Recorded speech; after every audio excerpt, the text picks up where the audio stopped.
हर investor market के बड़े trends को समझना चाहता है। कुछ ऐसे ट्रेंड्स जो अगले कुछ सालों में इंडस्ट्री को ही रीसेप कर सकते हैं। आज के इस वीडियो में हम बात करेंगे तीन बड़े मार्केट अपडेट्स की, ग्लोबल कॉपर मार्केट की टाइट सप्लाई और हिंदुस्तान कॉपर के ambitious plans, water utility sector का एक नया आईपीओ जो सस्टेनेबल सॉल्यूशंस ला रहा है, और एक हेल्थ केयर जायंट जो निफ्टी 50 इंडेक्स में एंट्री लेकर पूरे मार्केट का ध्यान खींच रहा है। वीडियो का एक भी पार्ट मिस मत कीजिए, क्योंकि ये सब अपडेट्स आपके नॉलेज और पोर्टफोलियो दोनों के लिए वैल्यूएबल हो सकता है। Hi friends, my name is Santosh and you are watching stock Khabar daily. Let's start. सबसे पहले चलते हैं कॉपर सेक्टर की तरफ। ग्लोबल कॉपर सप्लाई पर अभी प्रेशर है। AI data centres, renewable energy और इलेक्ट्रिक व्हीकल जैसे सेक्टर्स से डिमांड तेजी से बढ़ रही है। हिंदुस्तान कॉपर के सीएमडी संजीव कुमार सिंह ने रीसेंट इंटरव्यू में बताया कि ग्लोबल माइन डिस्ट्रप्शन जैसे इंडोनेशिया के ग्रासबर्ग माइन की क्लोजर अगले कुछ साल तक कॉपर प्राइसेस को टाइट रखेंगे। कंपनी का कॉस्ट ऑफ प्रोडक्शन लगभग $5,500 पर टन के आसपास है, जो इंटरनेशनल स्टैंडर्ड्स के हिसाब से कंपेटिटिव है। FY31 तक कंपनी अपनी माइनिंग कैपेसिटी को 4 मिलियन टन से ट्रिपल करके 12 मिलियन टन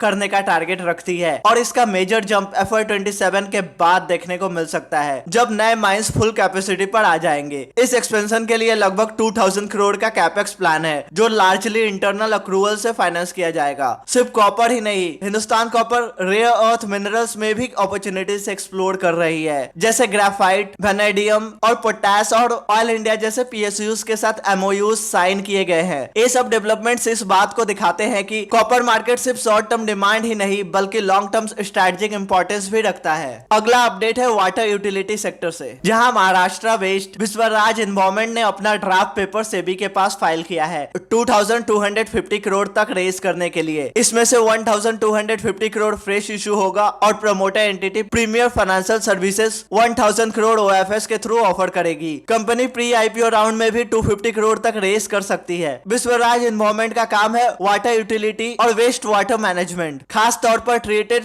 सीवरेज वाटर को रिसाइकल करके इंडस्ट्रियल यूज के लिए सप्लाई करना। मार्च 2025 तक कंपनी का ऑर्डर बुक लगभग 16,000 करोड़ का था। कंपनी अभी 240 MLD treated sewerage water sale करती है और 300 MLD के नए प्रोजेक्ट्स डेवलप कर रही है। फ्रेश इशू के प्रोसीड्स का मेजर हिस्सा लगभग 545 करोड़ सब्सिडियरीज का डेट रीपे करने में लगेगा, और बाकी पैसा एडवांस वाटर ट्रीटमेंट प्लांट्स और सोलर पावर जनरेशन प्रोजेक्ट्स के एक्सपेंशन में यूज होगा। फाइनेंशियल परफॉर्मेंस भी स्ट्रांग है। FY25 में प्रॉफिट 60% से ज्यादा ग्रो करके 266 करोड़ तक पहुंच गया, और रेवेन्यू भी 40% जंप करके 1758 करोड़ हो गया। AIPO वाटर मैनेजमेंट और रिन्यूएबल सॉल्यूशंस जैसे सेक्टर्स में लॉन्ग टर्म अपॉर्चुनिटीज को हाईलाइट करता है, जो आने वाले सालों में सस्टेनेबल ग्रोथ के लिए बहुत इंपॉर्टेंट है। तीसरा अपडेट है हेल्थ केयर सेक्टर का। Max health care institute of Nifty 50 index में शामिल होने जा रही है। 30 सितंबर के NSE रीसफल में max health care, IndusInd bank और हीरो मोटोकॉर्प की जगह लेगा। जब कोई कंपनी निफ्टी 50 में आती है तो सारे ETFs और इंडेक्स फंड्स जो निफ्टी को ट्रैक करते हैं अपने पोर्टफोलियो में ऑटोमेटिकली उस स्टॉक को इंक्लूड करते हैं, ताकि इंडेक्स का वेटेज सही रहे। इलाडा कैपिटल के अकॉर्डिंग सिर्फ पैसिव फंड्स ही नहीं, एक्टिव फंड्स भी अभी मैक्स हेल्थ केयर में अंडरवेट है, यानी उन्हें भी अपना होल्डिंग अलाइन करने के लिए बाइंग करनी पड़ेगी। ब्रोकरेजेस का मानना है कि मैक्स हेल्थ केयर अपनी हॉस्पिटल बेड कैपेसिटी FY29 तक 9400 बेड्स तक डबल करने का प्लान रखती है, जिसमें ज्यादातर ब्राउनफील्ड एक्सपेंशन होगा। डायग्नोस्टिक्स और होम केयर बिजनेस भी तेजी से स्केल कर रहा है, और एक्सपर्ट्स FY25 से 28 के बीच 20% रेवेन्यू CAGR का एस्टिमेट करते हैं। इसके अलावा कंपनी इंटरनेशनल पेशेंट्स, बेटा केस मिक्स